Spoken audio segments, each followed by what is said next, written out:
Good morning to most of you. Good afternoon to a few of you. I just want to welcome everyone to the very first Security and Safety Special Interest Group.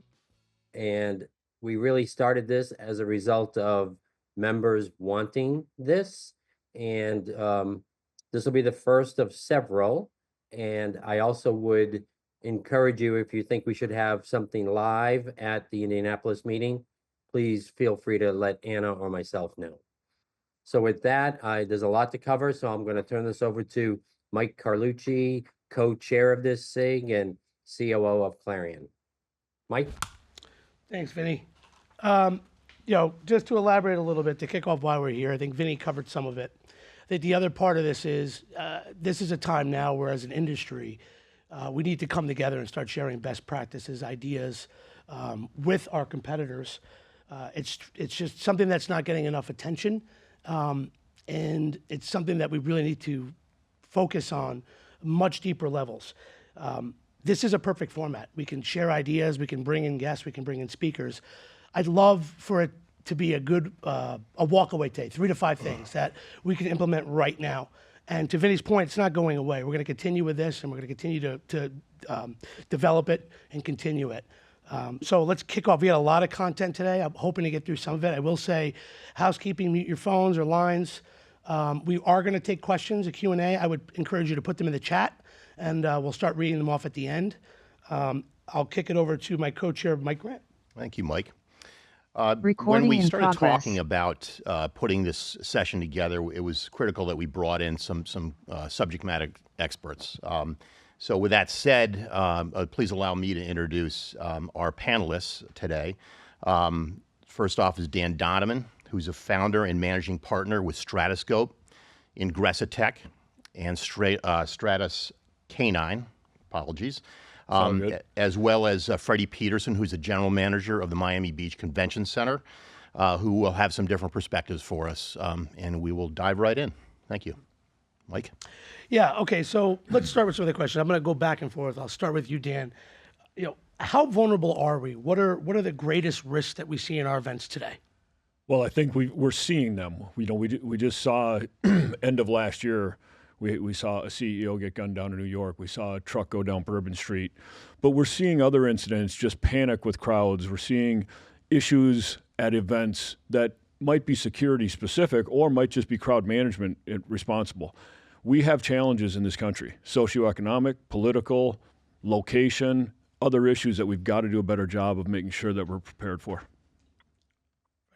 Yeah, so, again, highlighting a little bit on the risks, and thank you, SISO, Mike, and Vinny Polito for allowing me to sit on this panel today. I really appreciate it. I look at 5 different areas. Complex threats, as Dan had mentioned, active shooters, protest activity, even natural disasters tend to be a common theme and how that can impact events. Weapons, concealed or otherwise. On the event side, cybersecurity, I think that's one hot topic that continues to elevate in what we do here. And all that can actually not only interrupt the event, but also the physical assets. So in my role as a general manager, what we do with the convention center, et cetera. Crowd management, attendee behavior, staff readiness, and even the event layout design in of itself. And then event disruption. As I mentioned before, when you talk about risks and complex threats, safety threats, I mentioned natural disasters. Need I remind everybody about health crisis, COVID, et cetera, that we all unfortunately had to live through. And then, a little bit of that risk too is proactive training. So how do we better prepare for disruptions, envisioning ideal outcomes? And then technology. We talked a little bit beforehand, the increased need of technology and how does that play into even some of the training. And then, risk, shared responsibility. Security involves a collaboration amongst everybody. It's the venues, it's the destination, it's the organizer, cities, different associations, whether it's SISO, International Association of Venue Managers, et cetera. That really the collective, if you will, in these areas. So It's a lot. I mean, the collaboration, I think, is the key there. Communication in this industry is paramount. As we're going through it now, we're looking at it, and it's this is something we have to focus on. It's a theme that you're going to hear a little bit more about today. What do you think, Dan, going back to you, what do you think are the biggest gaps you see right now in security planning, specifically in the events industry? Well, I think we start with we've always done it this way.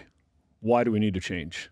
And we see that whether it's at a building, a city, or event planners. Like, Dan, we don't need to do that. We've always run it this way. We've never had an incident. We got to stop thinking that way. That's number one.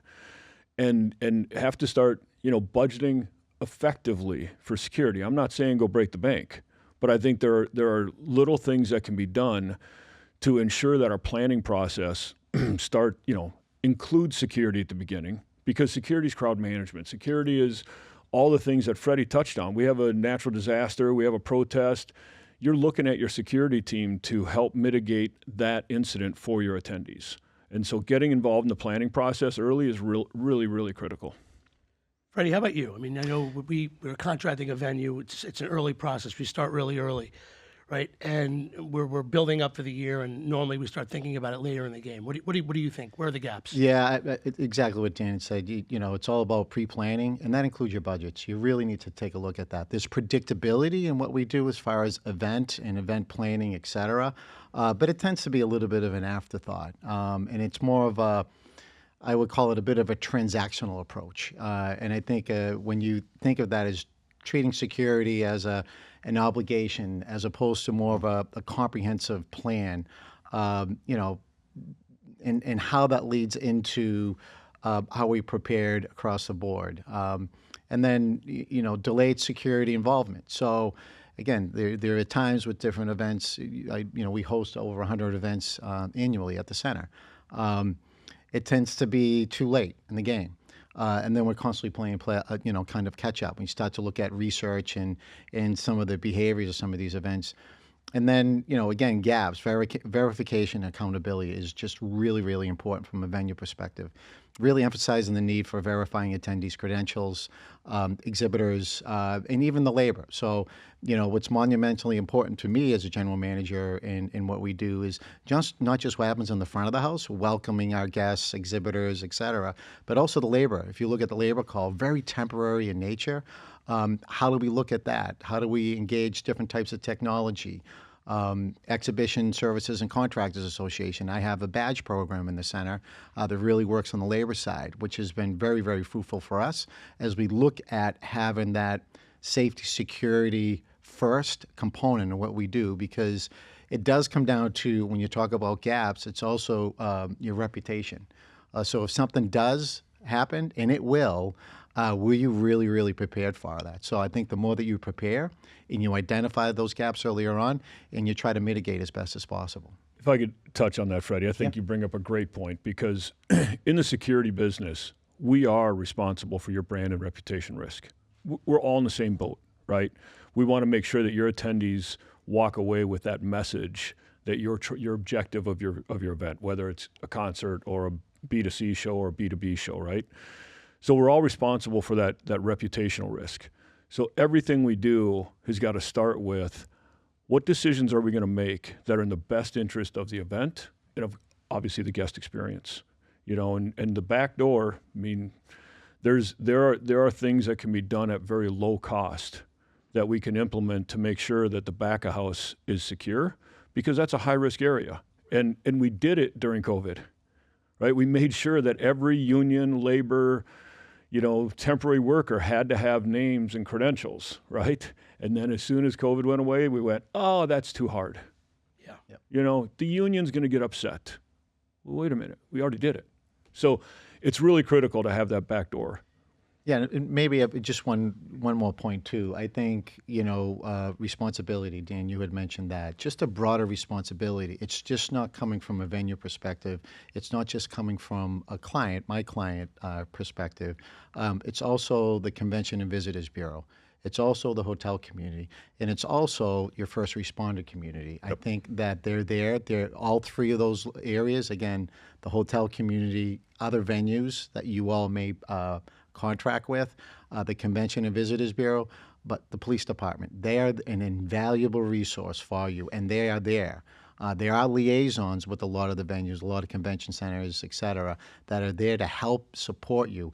It's really just reaching out and having that, own it, if you will, have that responsibility to engage and do it earlier on. Again, there's no mystery when you all are coming to a destination. The more you pre-plan it, the more you have those conversations earlier on, the better off we'll be in the long run. So, but do it in a proactive manner, especially with your agency support. Because, look, I've got a ton of friends in the law enforcement community, love them all.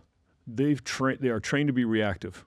All of their training is to be reactive. So it's up to the show organizer, the building, the security consultant to go and have that proactive conversation with them and push them a little bit on their thinking and say, look, what other resources could you provide? I just had an event in Vegas, and we had an incident where we knew a weapon got into our facility. And the building was providing the canine. We had weapons, we had explosive detection canine. And all of a sudden, their head of their canine division comes and he goes, hey, we have gun detection canines. Really? Where was that in the planning process? Right. Good to know. Can I get one now? Yeah, right. So you got to push their thinking a little bit and be like, what else could we be doing? Because you're the professional, Mr. Law Enforcement. Gentlemen, that's a perfect segue. Talking a lot about planning right now as well, too. But let's switch gears just a little bit and talk about risk assessment and proper planning as you're talking about right now. And so, more specifically, what can show managers do to better assess risk at their events? And I'll start with you, Dan. Yeah, the traditional risk assessment is kind of thrown out the window, right? Because we're not getting the intelligence on the bad actors that we used to get, right? It used to always be, well, we know of a terror cell or we know bad actors in this area. Well, in today's environment with the socioeconomic and political factors we're dealing with, we're seeing relatively good people turn into bad actors and doing things that are affecting a lot of people, right? United Healthcare, Bourbon Street, et cetera, right? So we need that dynamic ongoing risk assessment, something we've been working with your team on, Mike, and really looking at what do we have in this location during this time with this agenda and these objectives and these speakers and what's going on in that environment. And Freddie knows his area better than anybody. So it's sitting down with the building owner or his event manager and saying, what's going on in this city? Well, we've got, pro-Palestinian issues going on every other week. We've got this going on. We've got that going on. That's the risk assessment that we want to work with, your teams with, and really understand more of an operational, dynamic, ongoing risk and be as prepared as we can for all of those. Thank you. Freddie, anything from your perspective? Yeah, just that I would look at it in actually 5 buckets, if you will. One is site-specific assessment, and I think, Dan had just alluded to that. So considering the event type, the audience profile, exhibitor profile, guests, session speakers, keynotes, et cetera. And then, I won't mean to repeat it, but, again, geopolitical and social climate, super, super important to take that into account. A layered approach. Number 2, for me, evaluate choke points. Think about protest activity that may happen. And then I'll say this repeatedly throughout the conversation, collaborating with local law enforcement and also fire rescue teams. So I know we tend to talk about the police aspect, but there's also fire rescue, emergency management services, ambulances, et cetera. They all play a big role here when you have tens of thousands of people in the building at any given point in time. A little bit old school, but I think it still applies to this day, an event rating system. So really implement an event safety and threat security assessment. Pretty simple to do, so to speak, but if you are plugged into law enforcement, if you're plugged into different partners, and even general service contractors, et cetera, we all have these type of assessments that we do. And then, how you rate it will also help you as to what you may need to bring forward as far as resources. Comprehensive planning, again, plan. You can't do enough of that. Ensure that your security plans are integrated and not just transactional. So integrate into everything you do. So this includes the staff are fully informed and prepared. So Mike Grant, you and I talked about this a little bit before. Your security contractor, making sure they know exactly what they need to be doing when they are in the venue, making sure that they're working with the first responder community, other key critical folks that are take a part of that, and then also for me, from the security side, my base building security staff. How does that all get integrated? And especially if something bad does happen, and again, it will. It's what do you do to mitigate that risk? So. Awesome. Thank you, Freddie. And it's planning for you, Dan, as well, too. Yeah, and I think it's worthwhile to talk about protest because we're seeing it quite often, and really understanding what you're dealing with. Because again, the idea of pulling a permit to protest is years gone, right? So you've got that social media monitoring to see what's going on. You're working with your law enforcement partners because they have those connections. But at the end of the day, it's coming up with your plan and who's your decision makers at the event that says, it happened, I think, at Comic-Con, Mike, when we last year, and all of a sudden a block away, there's a huge pro-Palestinian protest that's going to happen on the Saturday morning. And it's like, how's that going to impact us? Because it's a peaceful protest. We're going to support the protest, right? We're not going to but we're going to keep it away from our doors. We're going to work with law enforcement. In every city is different, right? In San Francisco, when I work with SFPD on protest, I'm like, okay, so if they sit down and block this street, what are you doing? Not much. We're going to talk to the organizer. We're going to give them their hour of social media time, and then we're going to work on moving them along. Las Vegas, different story, right? So you have to work with those local agency partners to understand how are they really going to react to a peaceful protest that then blocks your entry. And that's the decision-making, communication, and planning we have to go through. Thank you. I appreciate that. Freddie, for you specifically, you touched on this earlier, and this is more around engagement outside of the venue itself. And think about, what can organizers do, and who can they engage to increase awareness and planning in the neighborhood, in the market that you're in. So, and this means the convention centers, the hotels, the Convention and Visitors Bureau, et cetera. So I think there are probably a five different areas, and it's really, really important to look at research at all times. Pre-event safety roundtables, I think, is really, really important. Establishing discussions with key hotel partners, destination management organizations, Convention and Visitors Bureaus. The Greater Miami Convention and Visitors Bureau on my end does a phenomenal job on the communication side and pre-planning side. Other event organizers that may have been to a destination or a center before is really, really important. And then, even getting into, and Dan, you had mentioned this, just like mapping out movement patterns and identifying coverage gaps as you start to map that out. A unified communication strategy, monumentally important. Again, communications, keep it simple, but having that unified. So again, when something does go wrong, you have the team in place that it's a theoretically kind of flip the switch and you kind of roll. Shared responsibility, again, treat security as a collaborative effort among all stakeholders and not just a checklist item. Sometimes I like to say, I'm not about checking a box. I like to create boxes to check. So really, really kind of challenge one another on that end. Comprehensive risk assessment, kind of alluded to that comment before, but consider risks not only from the center, but from hotels to the venue. So what is going on in the local community, whether they're walking or taking shuttles, et cetera. Ensuring just more of a holistic approach to safety. And then everybody uses the word innovative nowadays, right? What are some of the innovative solutions that we should be looking at to really create security measures as it could be advanced surveillance, flexible access points, enhanced lighting as you kind of identify some of those gaps, and then integrated communications. And local, county, city task forces, you have a tremendous amount of resources available to you. You just have to ask. You have to ask what I would say the boots on the ground, from the center standpoint, et cetera. I have 30 annuals, and every single year we go through the same kind of checklist of different things of what do we need to be doing.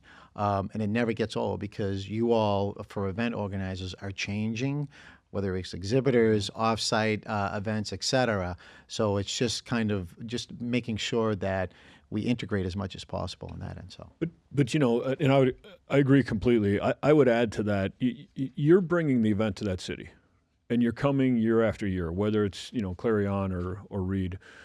You have the power to put the pressure in the nicest way possible, right? But to go to those CVBs and to those agencies and say, look, we're bringing this economic impact year over year, or maybe multiple times a year in the same city. We need your help. We need you to do more for us as the show organizer that are bringing these people, because our challenge isn't just the perimeter at the building. Our challenge is what else is going on in the city, right? And there's certain cities that are a bigger challenge than others.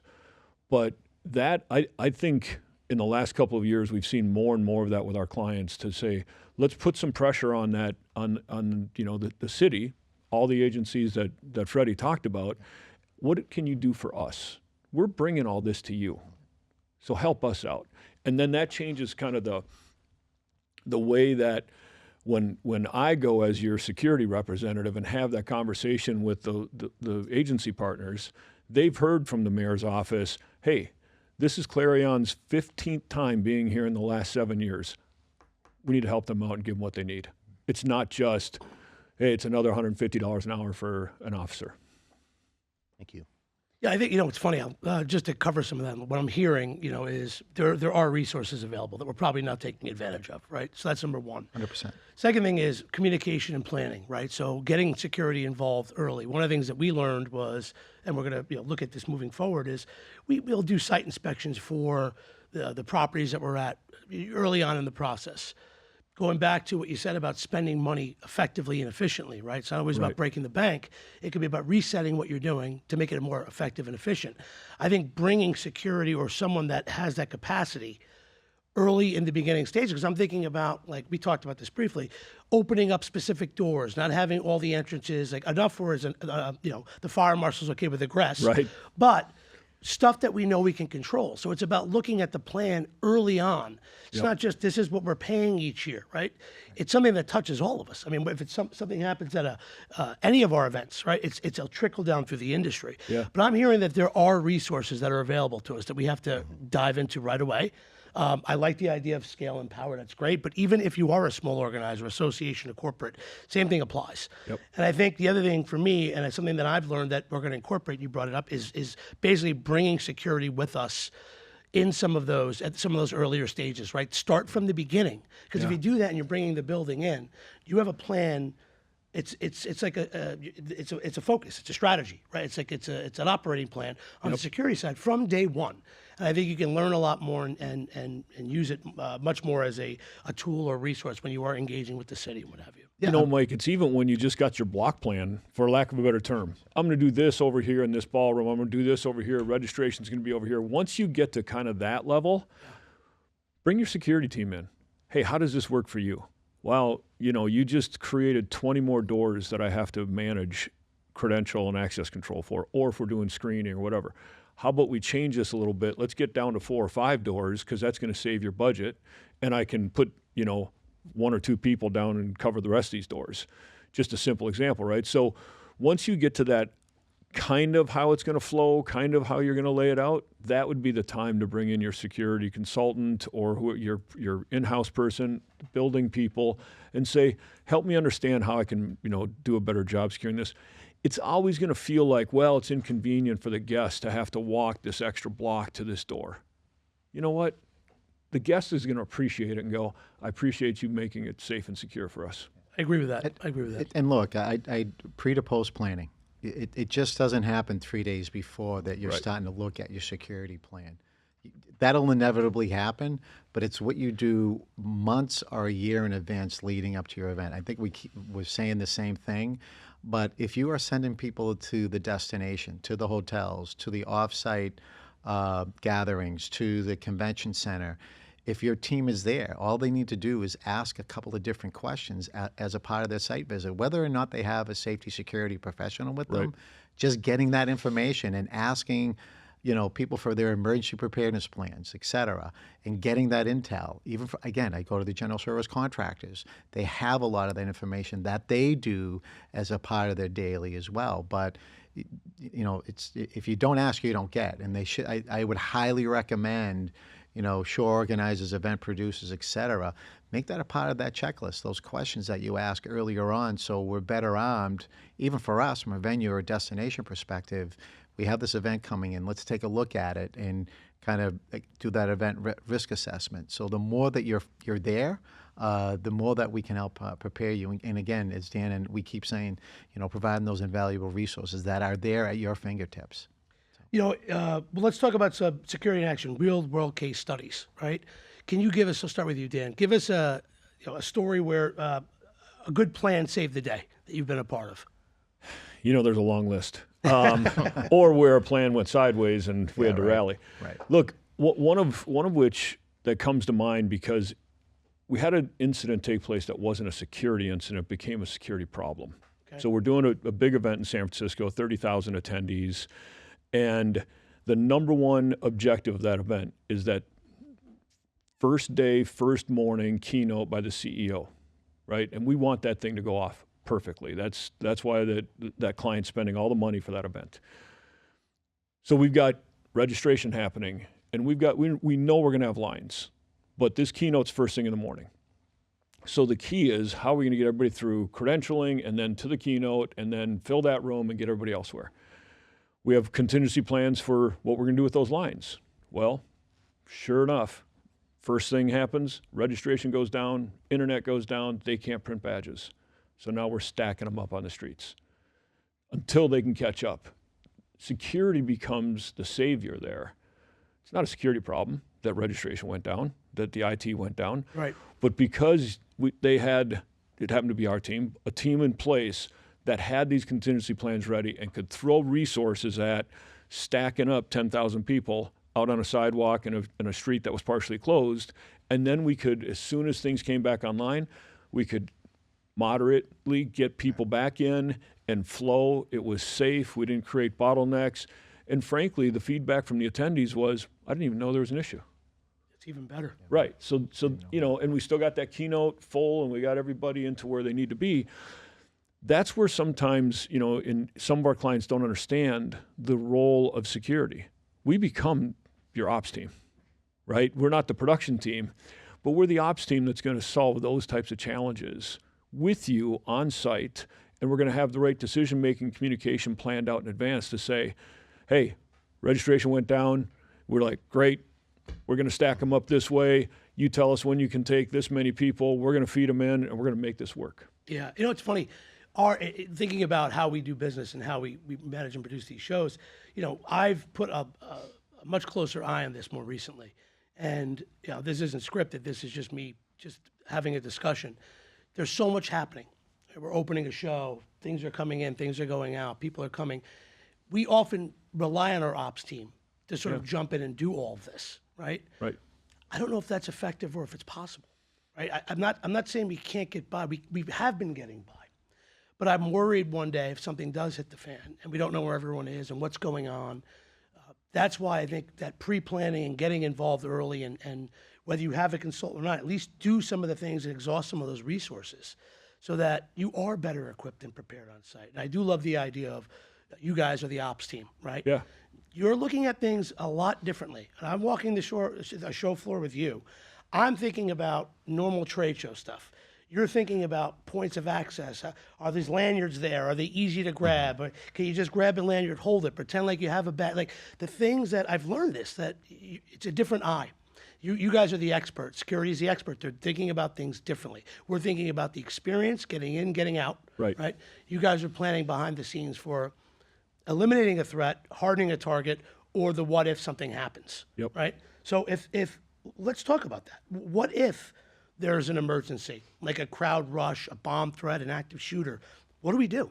Well, I think you have to define who takes initial responsibility. And it depends on the scenario, right? A crowd rush, it's us. It's you, me, the ops team.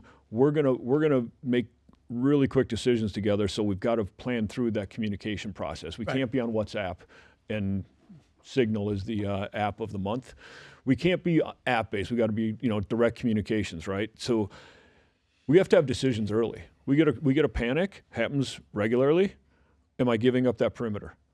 If so, how far am I going to give it up? Because I know I might be letting a bad subject into my perimeter, but I got to make a decision. Am I going to keep people out in harm's way? Am I going to have a choice?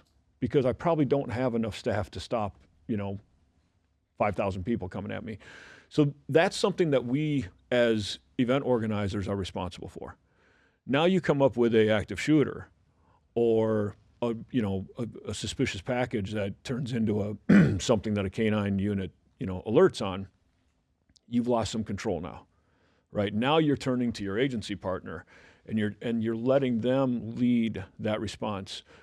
But you're not sitting back and doing nothing. You're looking at where the smoke and all the water's going for, during that fire, right? So your job is still to help manage crowds, help people keep away from whatever the incident is. And it's as simple as, we see it all the time. We're in load in and we get a labor or union person has a seizure or an attack, and goes down. And it's the same thing. We got medical response coming. Our job is to not be medics. Our job is to create that safe area for the medics to come and do their work. And it's the same thing in an active shooter scenario or a bomb threat. As event organizers, we still have a role to play. It's just that we're not in the lead chair anymore. Freddie? Yeah, I think, again, I tend to lead off with the 4 C's, always remain calm, cool, collective. The fourth one for me is communicate responsibly. I think that's just really, really important. Preparedness and training. Again, conduct joint exercises with law enforcement and fire rescue teams. Train all staff on situational awareness and response protocols. And Dan, I mentioned this, I'll call it the crowd crush management. Monitor density levels in real time and then have designated overflow zones. And then active shooter response, follow the run, hide, fight model with customized drills and lockdown capabilities built into the venue infrastructure. So everything that you do from a venue perspective, again, if we're hosting you all, want to make sure that we're clear on that. Bomb scare protocols, implementing predefined evacuation routes and communication templates to ensure orderly and calm evacuations. We have a lot of that. A lot of our contract partners have that as well. That's some of our questions back to show organizers, event planners, et cetera. What do you all have in place? And then how do we collectively decide what we're going to do with that information? And then regular functional exercises. So practice scenarios throughout the year to ensure teams are prepared and really confident in their roles during an emergency. So it's the more that you train, the more that you live drill from a venue perspective, you should also have from a show management and event managers, event planners perspective, someone on your team, if it is a security company, that they know what they need to do and they're coaching you all up. So not if, everybody uses the word if, I use the word when. For sure. And we're going, when we're overly prepared. So, Dan. But you bring up a great point. I think some of the things that we see that don't happen really well is, we go to a tabletop exercise and it becomes a little bit, well, I don't want to say this because Mike's in the room and Mike should be saying this. Be realistic. Be very realistic in your planning. Run, hide, fight. Let's say the 4 of us are running an event. You're head of the event. You've got ops. You're the building, and I'm the security guy. Run, hide, fight. Active shooter. Let's be really realistic. Who's staying out there? Are you asking your team to stay out there to keep people safe? So I think you have to be very realistic about my lead in that area is number one going to take care of their own personal safety. Now, I hope they will take care of everybody else's personal safety, but it just depends on the scenario, right? Right. So I think we have to be very realistic. We had this conversation with a couple of my stadium clients after the shooting outside of Fiserv Forum, Milwaukee, who happens to be a client of ours also. Let's talk about who's going to do what, because law enforcement's going to tell you, do not let that, close the doors, lock it up. Don't let the bad guy into your perimeter. Is that what you want as a headline? No. Right? So let's be realistic about what we're going to do. And are we able to take this course of action? Because I've had big law enforcement agencies say, do exactly that. And then I've asked them, are you going to be there? Is your officer that we've hired to be in this location running to where the action is, or staying on this post and protecting that door? And every lieutenant, captain, and sergeant's going to say they're going to run to they're reactive. They're trained to go do that. Right. So now I don't have their presence. So in all that exercising, which is critical, be realistic about who's doing what. You know, and this is just thinking about what you're saying. I'm learning as we go too. So one of the things I was thinking about our operations team. Not everyone's got a big budget, right? So and that's one of the next questions. But ops traditionally for us, I'm sure for you guys as well, to some of your events, are those contacts for the building, and for we liaise with security, local or building security. Right. Do you think, or are there programs, or do you think we should be looking as an industry of getting those individuals training? And I'm not talking about training where, you know, they're law enforcement. Yeah. More about crisis management, or is that a benefit? Do you see, should we go down that? Is that an endeavor we want to pursue? I mean, that's a question for everyone, really. I mean, look, if you're asking, would it be ideal to have every kind of ops person go through a crowd management training session? Absolutely. An emergency response session? Sure.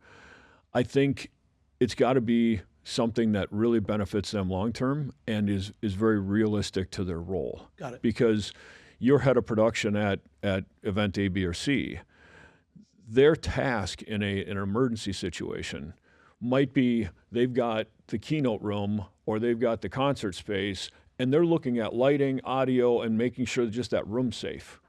They need to do that stuff, right? We need them in that room doing that stuff. Let's say we're in an area that's got an earthquake risk, right? You're out in California, you get a tremor, you know, I'm looking at the crowd. I need you to make sure that those lights and nothing around this room are going to come down because of that tremor, right? So yes, fundamental training, but I think most importantly, what's our communications and decision-making plan? You know, when I did 13 Super Bowls, and we talked about New Orleans a while ago. You know, when the lights went out at Super Bowl in New Orleans in the third quarter, Frank Sapovitz and the team that we had in NFL control, calm, cool, collected, because we had drilled and practiced and exercised. I ran the tabletops. I never ran a power outage for that Super Bowl. The building engineer talked me out of it. No, we've got this, and this. We're great. But it wasn't the scenario that was important. It was the fact that we had decision makers in the room, and everybody knew Mike Grant's going to go do this. Mike Carlucci's got this. Freddie's got this. Dan's got that. We're all going to communicate in real time. We're going to make best decisions we can with the information we have. Now we're winning. Go ahead, Freddie. No, I think, you know, if you're looking at budgets and trying not to increase budgets, right? So That was the next everybody's- question. Oh, it is. Oh, I'm sorry. No, Go ahead. just to sort of tee that up too, is just, you know, as you know, for-profit organizers, which Mike and I are, but there's others that are on the association side and so on too. Security budgets are a four-letter word, Right. You know, and sort of, you know, what are some wins? What are some things that as organizers we could be doing that are impacting budgets as enough? And I'm going to turn that over and ask it the other way as well too, but open that up to both you guys about, you know, maybe things we're not doing that we should be that aren't going to impact budgets. Yeah, and it is a great question because, you know, I guess the term is it ain't about the money, but it's about the money at times, right? Which is clearly unfortunate when you talk about safety and security. And again, you want people to feel safe and secure for your event from the front of the house to the back of the house. Planning costs nothing. Using your networks costs nothing.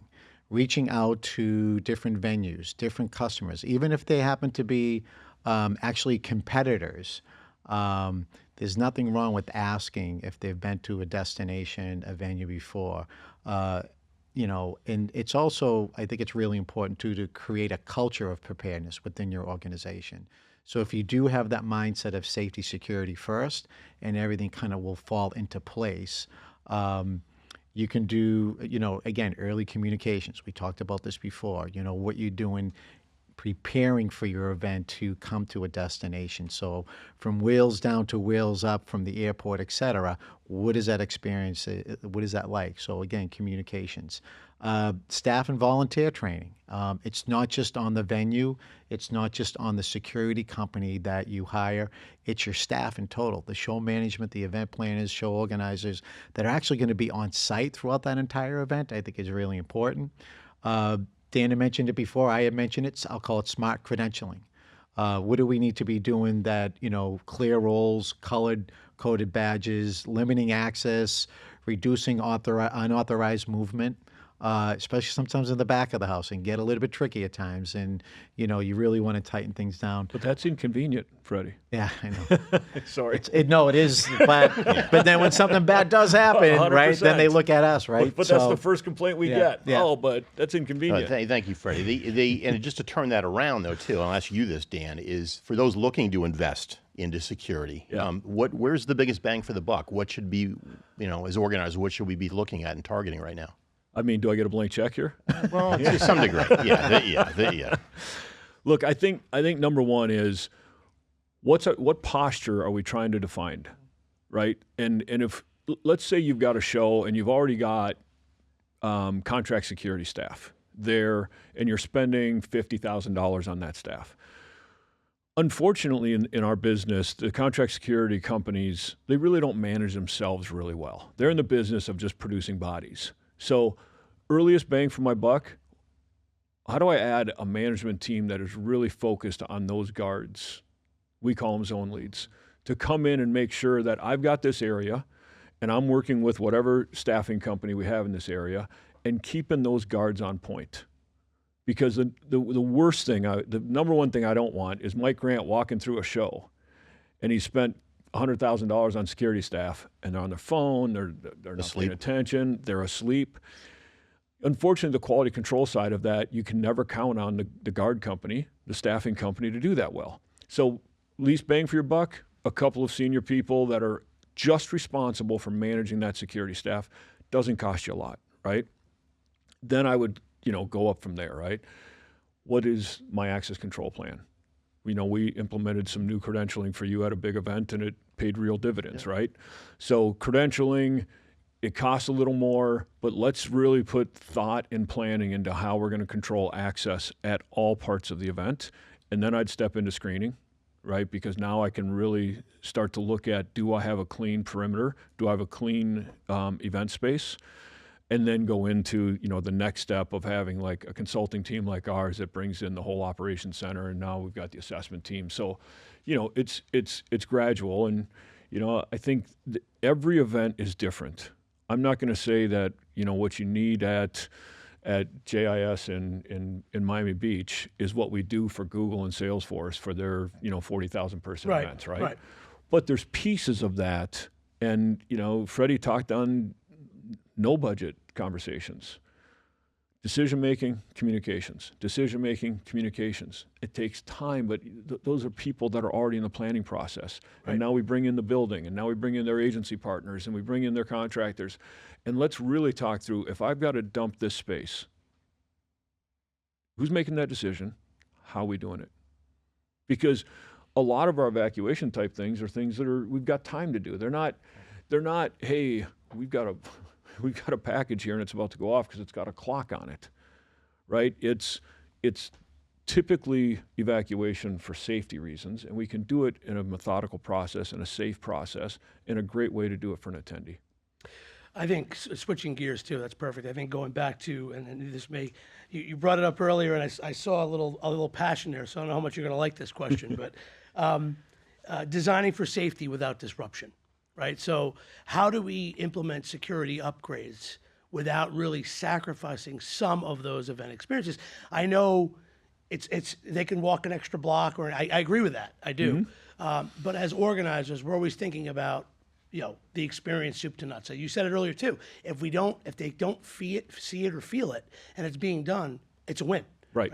It's something that never came up. But how do we do that? I know it's a bone of contention sometimes, right? Because if we're doing it, we should do it. Right. But how do we do it in a way where it's not overly inconvenient or it's much more behind the scenes?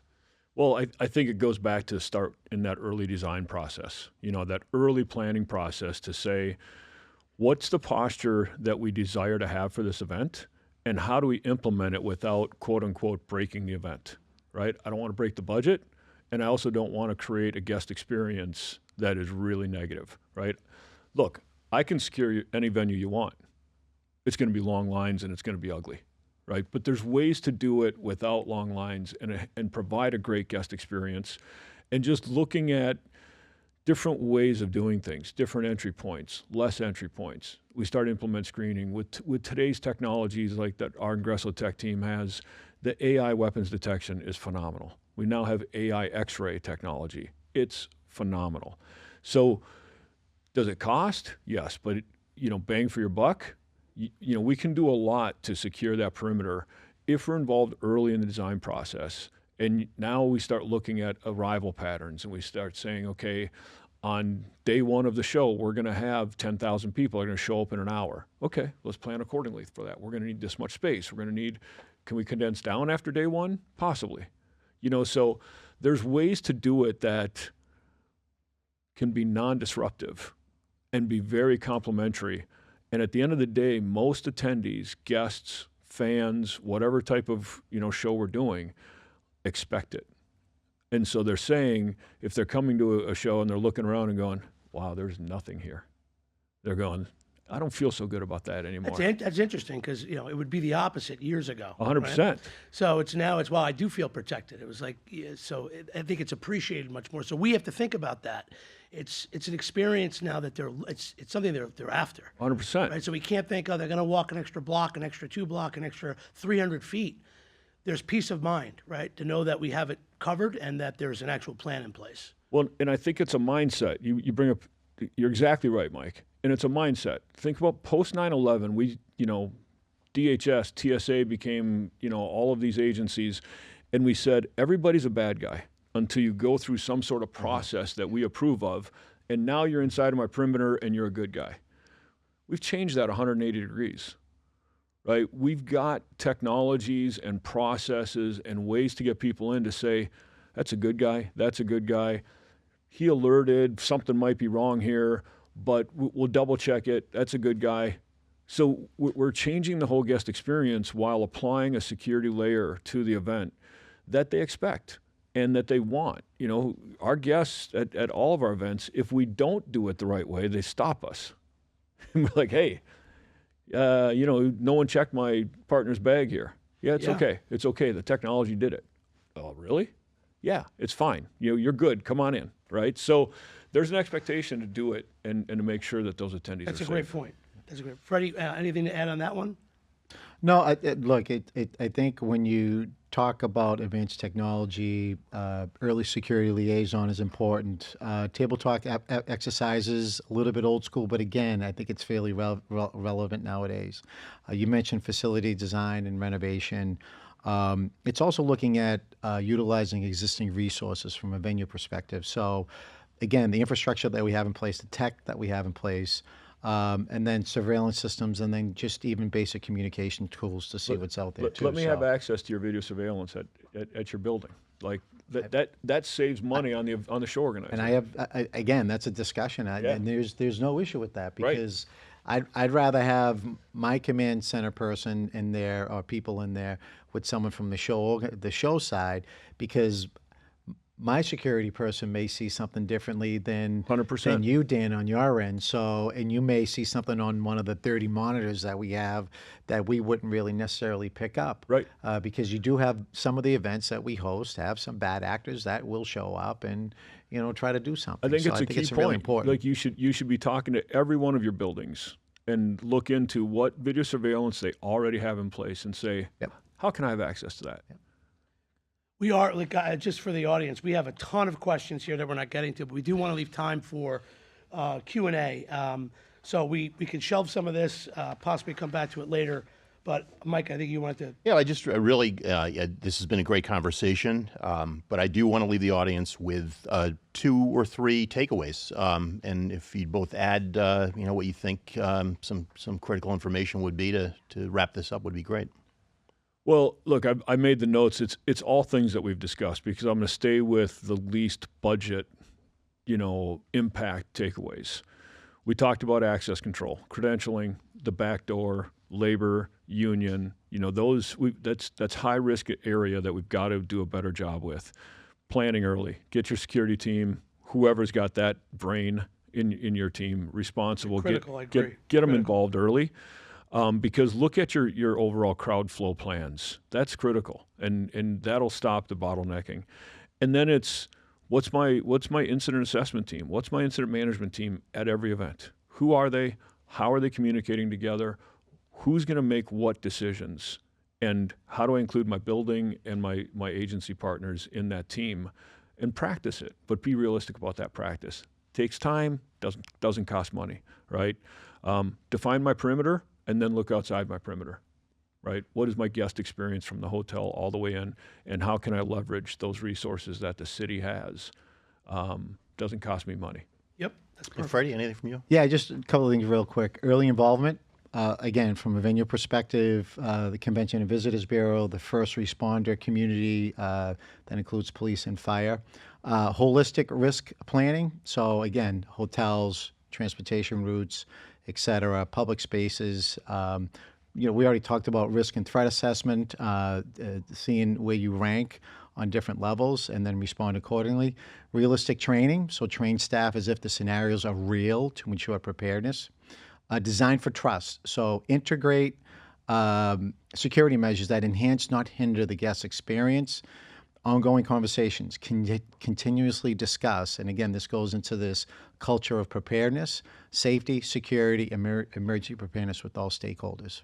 Great Super tips. important. Thank you both. Yep. We do have some questions. I'd love to cover some of them here.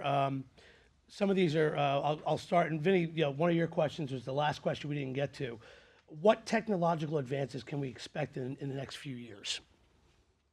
Well, we've had some great advances in just the last couple years with weapons detection systems, video surveillance. There's things that we can do with analytics in video that has it's been around for a while, but the price point has come down to where it's something, that we can do. And I think, the credentialing side, I think there's more and more that can be done technically with credentialing to make it, easier to provide great access control. We're using facial, we're using biometrics, right, to control areas. And even in that registration process, we're using that technology. Instead of having to go and key in your email address or scan your QR code, you can opt in with subject recognition. It's not facial, it's subject authentication. And it triggers that badge print, pick it up, and there goes all your registration lines. So there's technologies that we're deploying right now. The key is operationalizing those technologies. Right? There's tech out there. There's more tech out there than we can, you guys get bombarded with it, right? Right. And more is coming, and there's going to be AI that's going to help us in this industry in the future. But I also think we don't use the data that we have very well, right? I mean, I would, we do work with Mike.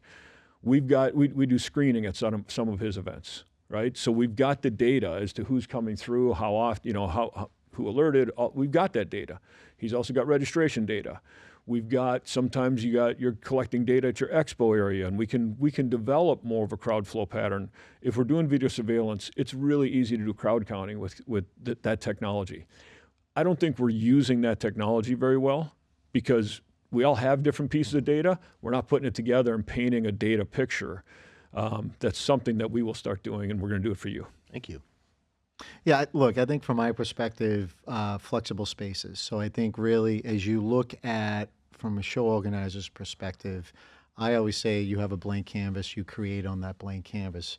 Designing entrances, lobbies, and meeting areas that can be reconfigured in response to any type of evolving threat. So again, this is kind of like the day of. So working with the building, most certainly, our partners, general service contractors, et cetera. And I always say, look at your network. Other events that have been to different destinations are the same center at times is really important. You already talked about integration of tech. Smart facility design, again, we all have blind spots. I, as a part of a partner and an expert coming into my building, a security professional, what don't I know from a venue perspective? So if I need to invest, whether it's through capital or operating, if there is gaps, I need to know, and then I would also like to know how to mitigate it a little bit as I Right. do that type of investment. So I'm very transparent when it comes to if something's wrong, I need to know. It's that say something, do Yep. something. That'll only help me and the team and the destination, adjust accordingly. So. Okay, I have another going here from Maggie. From a venue perspective, Freddie, you're on the hot seat. How often do you do functional exercise? I always wonder just how ready and confident staff would be if something actually happened. Venue staff had to step in and direct and evacuate attendees. Yeah, so great question. Thank you so much. We train and drill every single day with our security team, et cetera. So we also invite some of our security contractors that are approved to be in the building to come around and work with us and test with us and drill, like I had said. And then the PD, first responder community, always in our building. So we're cross-training at a given point in time. We have liaisons both with the police department and fire department, so they understand not only from a venue perspective what we do, but from a customer's perspective what we do, which is just really important. So, and then annually we have crisis management trainings, crowd management trainings, et cetera. And then, we have online trainings that happen too through International Association of Venue Managers from a venue standpoint. We also have Florida Venue Managers Association as well that we also invest in heavily. So, But I think, for Maggie's answer, I think I would add to what are we doing at the leadership level to make sure we've got the right decision making, and how are we going to communicate to all those resources that are doing that training, right? Because that's the piece that we see the biggest gap. We see the break, right? Because how often do we as executives go get involved in that training? And if we're not, and they're being trained to do something, and then we're making a decision and Right, right. it's not going to align. So Great point. yeah, look, and I would add, what is a show organizer doing on their end to train and drill and educate, et cetera? Because it's a partnership at the end of the day. It's Right. not just what the venue's doing. It's also what are the teams that are coming here are going to be doing to help facilitate. So not if, but when something goes wrong and people start looking at one another, especially on the leadership side, Yep. what is that leader doing in that moment at that time to assist with the situation? We do have one more question. Steve Walker, are you still on? Could we hear you? Quick, everybody. I just want to make a statement here. It's hard to control crazy, right? It only takes one guy to ruin everything for everybody.